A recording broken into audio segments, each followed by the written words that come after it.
ഇത് കണ്ട നമ്മുടെ പറമ്പ് ഇങ്ങനെയാട്ടം നനച്ചുകൊണ്ടിരുന്നത്. അതായത് ഒരുപാട് സമയം എടുക്കും നമുക്ക് ഇങ്ങനെ നനയ്ക്കണം എന്നുണ്ടെങ്കിൽ. അപ്പൊ അതിന് നമ്മളിവിടെ ചെറിയ തോതിലുള്ള ഒരു ഡ്രിപ്പ് ഇറിഗേഷൻ സിസ്റ്റം എന്ന് പറയാൻ പറ്റില്ല, ഒരു ഇറിഗേഷൻ സിസ്റ്റം ചെയ്തിട്ടുണ്ട്. എന്താ കാരണം വെച്ചാൽ ഞാൻ അത് കാണിച്ചു തരാം. ഡ്രിപ്പായിട്ടല്ല വെള്ളം വരുന്നത്, പക്ഷെ അതൊരു ഇറിഗേഷൻ സിസ്റ്റം തന്നെയാണ്. അപ്പൊ അതിന്റെ വിവരങ്ങളാണ് നമ്മുടെ ഇന്നത്തെ വീഡിയോ. നമസ്കാരം, ഞാൻ അഭിജിത്ത് പോളിവളപ്പിൽ. ഇതാണ് നമ്മൾ ചെയ്ത ഒരു ഇറിഗേഷൻ സിസ്റ്റം എന്ന് പറയുന്നത്.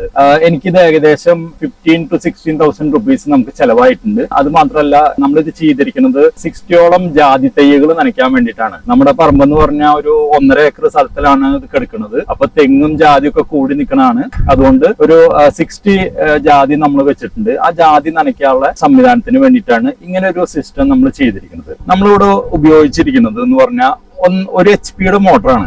അപ്പൊ ഒരു HP മോട്ടറിൽ നിന്ന് നമ്മൾ നേരിട്ട് ഒരു 2 ഇഞ്ച് കനമുള്ള പൈപ്പിലേക്ക് വെള്ളം പമ്പ് ചെയ്ത് വിടാണ്. അപ്പൊ ഇതില് കരടും കാര്യങ്ങളും വരാണ്ടിരിക്കാൻ വേണ്ടിയിട്ട് ഒരു ഫിൽട്ടർ സിസ്റ്റം വെച്ചിട്ടുണ്ട്. ഇത് വന്നിട്ട് ഡിസ്ക് ഫിൽറ്ററിംഗ് സിസ്റ്റം എന്നാണ് ഇതിന് പറയാ. ഇതിന്റെ ഉള്ളില് കംപ്ലീറ്റ് ഡിസ്ക് ആണുള്ളത്. അപ്പൊ നല്ല രീതിയിൽ ഫിൽട്ടർ ചെയ്ത് വരുന്ന ഒരു സംവിധാനമാണത്. അപ്പൊ ഈ ഫിൽട്രേഷൻ സിസ്റ്റം കഴിഞ്ഞതിന് ശേഷം നമ്മൾ നെക്സ്റ്റ് ചെയ്തിരിക്കുന്നതെന്ന് പറഞ്ഞാൽ ഒരു 6 ഇഞ്ച് കനമുള്ള ഒരു പൈപ്പിലേക്ക് 6 ഇഞ്ച് വിസ്തീർണമുള്ള ഒരു പൈപ്പിലേക്ക് ഒരു ചാമ്പർ പോലെ നിർമ്മിച്ചിട്ട് വെള്ളം കടത്തി വിടാണ്. ഇതിന്റെ ആവശ്യകത എന്തായിരുന്നു എന്ന് വെച്ചാൽ, നമ്മുടെ ഈ പറമ്പ് ഏകദേശം ഒരു 120 മീറ്റർ ഇൻറ്റു 45 മീറ്ററിൽ പരന്നു കിടക്കുന്ന ഒരു ഭൂമിയാണ്. അതുകൊണ്ട് തന്നെ നമ്മൾ ഇത്രയും ചെറിയൊരു മോട്ടർ വെച്ചിട്ട് നമ്മൾ ഈ വെള്ളം പമ്പ് ചെയ്തുകൊണ്ടിരിക്കുമ്പോൾ എല്ലാ സ്ഥലങ്ങളിലേക്കും എത്താനുള്ള ഒരു പ്രോബ്ലം വന്നുകൊണ്ടാണ് നമ്മൾ ഇങ്ങനെ ഒരു ചാമ്പർ ഇവിടെ സെറ്റ് ചെയ്തത്. ഇത് ചെയ്തുകൊണ്ട് നമുക്ക് ഉണ്ടായ ഗുണങ്ങൾ എന്ന് വെച്ച് കഴിഞ്ഞാൽ, നമ്മൾ ഈ ഫിൽറ്ററിൽ കടന്നു വരുന്ന വെള്ളം ഫുള്ളായിട്ട് ഇതിൽ ഈ ചാമ്പറിൽ സെറ്റ് ചെയ്യും. അതുപോലെ തന്നെ ഈ ചാമ്പറിന്റെ ഏകദേശം 3/4 ഭാഗത്ത് വെച്ചിട്ട് സ്പിരിറ്റ് ലെവൽ ചെയ്തിട്ടാണ് നമ്മൾ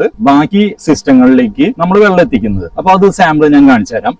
ഓരോ ബണ്ടുമിലേക്കും നമ്മൾ ഇതുപോലത്തെ ഒരു സിസ്റ്റം ആണ് നമ്മൾ ചെയ്തിരിക്കുന്നത്. അപ്പൊ ഇവിടെയും അതുപോലെ തന്നെ മെയിൻ ലൈൻ 2 ഇഞ്ച് പൈപ്പ് കൊടുത്തിട്ട് നമ്മൾ മേളിലേക്ക് ഏകദേശം 1 അടിയോളം 2 ഇഞ്ച് പൈപ്പ് നമ്മൾ എക്സ്റ്റെൻഡ് ചെയ്ത് നിർത്തിയിട്ടുണ്ട്. അതിനുശേഷം അത് 1 ഇഞ്ചിലേക്ക് കൺവേർട്ട് ചെയ്തിട്ടാണ് നമ്മൾ ഔട്ട് കൊടുത്തിരിക്കുന്നത്. ആദ്യകാലത്ത് ഞാൻ ഏകദേശം ഈ ഒരു സെയിം സിസ്റ്റം തന്നെയാണ് ചെയ്തത്. എന്നിരുന്നാൽ പോലും നമുക്ക് എല്ലാ ഭാഗത്തേക്കും, നമ്മുടെ ഈ പറമ്പിന്റെ എല്ലാ ഭാഗങ്ങളിലേക്കും വെള്ളം എത്താനുള്ള ഒരു ബുദ്ധിമുട്ടുണ്ടായിരുന്നു. അപ്പോൾ അതിനൊരു സൊല്യൂഷൻ എന്നുള്ള രീതിയിലാണ് നമ്മൾ ഈ ഒരു സംവിധാനം ചെയ്തത്. അപ്പൊ ഈ സംവിധാനം ചെയ്തിട്ട് നമുക്ക് അതിന്റെ റിസൾട്ട് കിട്ടിക്കഴിഞ്ഞു. ഓരോ തിണ്ടിലേക്കും നമ്മൾ അതിനുശേഷം നമ്മൾ ഈ 1 ഇഞ്ച് പൈപ്പിൽ നിന്ന് നമ്മൾ ഈ ഡ്രിപ്പ് ഇറിഗേഷന് ഉപയോഗിക്കുന്ന ബ്ലാക്ക് പൈപ്പാണ് നമ്മൾ ഫുള്ളായിട്ട് ഉപയോഗിച്ചിരിക്കുന്നത്. ഇത് വന്നിട്ട് നമ്മുടെ ഫുള്ള് തിണ്ടില് നമുക്ക് ഈ ഒരു ലൈനിൽ കൂടെയാണ് നമ്മൾ വെള്ളം കൊണ്ടുപോകുന്നത്. ആദ്യത്തെ ഒരു പ്രോബ്ലം എന്ന് പറഞ്ഞു കഴിഞ്ഞാൽ, നമുക്ക് എല്ലാ ഭാഗങ്ങളിലേക്കും, അതായത് ഈ തിണ്ടിന്റെ എൻഡിലേക്കും അതുപോലെ പറമ്പിന്റെ എൻഡിലേക്കും നമുക്ക് വെള്ളം എത്തുന്നതിന് ഒരുപാട് തടസ്സങ്ങൾ ഉണ്ടായിരുന്നു. വെച്ചിരിക്കുന്ന മോട്ടർ ഒരു HP മോട്ടറാണ്. അതുകൊണ്ട് തന്നെ പവർ അല്പം കുറവാണ്. അതിന്റെ എല്ലാം പ്രോബ്ലംസ് ഉണ്ടായിരുന്നു. നമ്മുടെ കയ്യിലുള്ള സിസ്റ്റത്തെ നിലനിർത്തിക്കൊണ്ട് നമ്മൾ ഇതിനൊരു പരിഹാരം കണ്ടുപിടിച്ചാണ് ഈ ഒരു സ്റ്റോറേജ് എന്ന് വേണമെങ്കിൽ പറയാം, വാട്ടർ സ്റ്റോറേജ് എന്ന് പറയാം, ഈ ഒരു വാട്ടർ സ്റ്റോറേജ്. അപ്പൊ ഇതിൽ ഈ പ്രവർത്തനം എങ്ങനെ നടക്കണമെങ്കിൽ, ഈ ഫിൽറ്ററിൽ നിന്നും വരുന്ന വെള്ളത്തെ സ്റ്റോറേജിലേക്ക് നമ്മൾ കടത്തി വിടുകയും ഇതിൽ ഫില്ലായി കഴിയുമ്പോൾ 10ഓളം ലൈനുകൾ ആഡ് ചെയ്തിട്ടുണ്ട്. അപ്പൊ ഇത് ഫുള്ളായി ഫില്ല് ചെയ്തതിനു ശേഷമാണ് ഈ എല്ലാ ലൈനിലേക്കും നമുക്ക് വെള്ളം എത്തുന്നത്. അതുകൊണ്ട് തന്നെ ഈ ചെറിയ സിസ്റ്റത്തിൽ നിന്ന് ഇത്രയും വലിയൊരു പറമ്പ് നമുക്ക് നനച്ചെടുക്കാനുള്ള ആവശ്യത്തിനുള്ള വെള്ളം നമുക്ക് ലഭ്യമാക്കാൻ കഴിഞ്ഞു. കാരണം എന്താ വെച്ചാൽ, ഇതില് വെള്ളം സ്റ്റോർ ചെയ്യണു, അതിന്റെ പ്രഷർ കിട്ടുന്നു. അതുപോലെ തന്നെ ഇത് സ്പിരിറ്റ് ലെവൽ ഇതെല്ലാം ലെവൽ ചെയ്ത് വെച്ചുകൊണ്ട് ഒരേ സമയത്ത് ഒരു സ്റ്റോറേജ് നിറയുമ്പോൾ തന്നെ മറ്റ് ഏറ്റവും അറ്റത്ത് വരെയുള്ള പൈപ്പുകളിലേക്ക് വെള്ളം എത്താനുള്ള ഒരു സംവിധാനം നമുക്ക് ചെയ്തെടുക്കാൻ സാധിച്ചു. അപ്പൊ അതാണ് ഇതിന്റെ ഒരു ഗുണം എന്ന് പറയുന്നത്. ഇതാരെങ്കിലും ചെയ്തുണ്ടോന്ന് അറിയില്ല, ഒന്ന് പരീക്ഷിച്ചു നോക്കിയതാണ്. സംഭവം വൻ വിജയമായിട്ട് കണ്ടു. എന്റെ അടുത്ത് പലരും പറഞ്ഞു, ഇത്രയും വലിയ പറമ്പിലേക്ക് അറ്റം വരെ വെള്ളം എത്തണമെങ്കിൽ നമ്മുടെ മോട്ടറൊക്കെ മാറ്റണം, 2-3 HP പവറുള്ള മോട്ടോർ വെക്കേണ്ടി വരുന്നൊക്കെ പറഞ്ഞു. അപ്പൊ നമുക്ക് പിന്നെ എക്സ്പെൻസ് കൂടാനുള്ള സാധ്യത മുന്നേ കണ്ടുകൊണ്ട് ഞാൻ ഇതിനൊരു സൊല്യൂഷൻ തപ്പി നടക്കായിരുന്നു. അത് വമ്പം വിജയമായി മാറിയെന്ന് തന്നെ പറയാം. നമുക്കിനി ഇതിന്റെ ഏറ്റവും ലാസ്റ്റത്തെ പോയിന്റിൽ എങ്ങനെയാണ് നമുക്ക് ഇതിൽ വെള്ളം വരണമെന്ന് നോക്കാം. നമുക്ക് ഇതിപ്പോ വന്നിട്ട് നമ്മുടെ പറമ്പിന്റെ ഇടത്തിണ്ടുകളുടെ എൻഡാണ് കേട്ടോ. അപ്പൊ നിങ്ങൾക്ക് കാണാം, ഇത്രയും ലെങ്ത്തിൽ ഇപ്പൊ നടുക്കിൽ ചാലുണ്ട്. അതിനുശേഷം ഇടത്തിണ്ടുകൾ ചെയ്തിട്ട് ആ തിണ്ടിലാണ് നമ്മൾ ഈ ജാതി നട്ടിരിക്കുന്നത്. അപ്പൊ അതിന്റെ ഈ തിണ്ടിന്റെ ഏറ്റവും അറ്റത്ത് വരുന്ന ഒരു പൈപ്പ് ലൈനിൽ വെള്ളം ഏത് രീതിയിലാണ് വരുന്നതെന്ന് നമുക്കൊന്ന് നോക്കാം. അപ്പൊ ഇതിലേക്ക് വരുന്ന വെള്ളം നമ്മൾ നേരത്തെ പറഞ്ഞല്ലോ, ഇതൊരു ഡ്രിപ്പ് ഇറിഗേഷൻ സിസ്റ്റം അല്ല. കാരണം വെള്ളം വരുന്ന ഡ്രിപ്പ് സിസ്റ്റത്തിൽ കൂടെ അല്ല, ശരിക്കും പൈപ്പിൽ കൂടെ വരുന്ന പോലെ കനം കുറഞ്ഞിട്ടാണ് ഈ വെള്ളം വന്നുകൊണ്ടിരിക്കുന്നത്. എന്തൊക്കെയാണെന്ന് വെച്ചാൽ, ജാതി വലുതാവുമ്പോഴും നമുക്ക് കൂടുതൽ വെള്ളത്തിന് ആവശ്യമുണ്ട്. അപ്പൊ അതുകൊണ്ടാണ് ഇങ്ങനെ ഒരു വാൾവ് സിസ്റ്റം ചെയ്തിട്ട് വെള്ളം എത്തിച്ചിരിക്കുന്നത്. അപ്പൊ നമുക്ക് ഇതിന്റെ ഇവിടുത്തെ ഫുൾ ഫോഴ്സ് നമുക്ക് കാണാം. ഇത്രയും വെള്ളം നമുക്ക് സഫീഷ്യന്റ് ആയിട്ട് ഇവിടെ കിട്ടും. കിട്ടുന്നുണ്ട്. ആദ്യ കാലങ്ങളിൽ ഈ ഒരു സിസ്റ്റം, അതായത് ആ ഒരു cylinder system, storage cylinder system ചെയ്യണേക്കാളും മുന്നേ നമുക്ക് ഇതുപോലെ ഈ അറ്റത്തേക്ക് വെള്ളം കിട്ടിയോർന്നില്ല. അപ്പൊ ഇപ്പൊ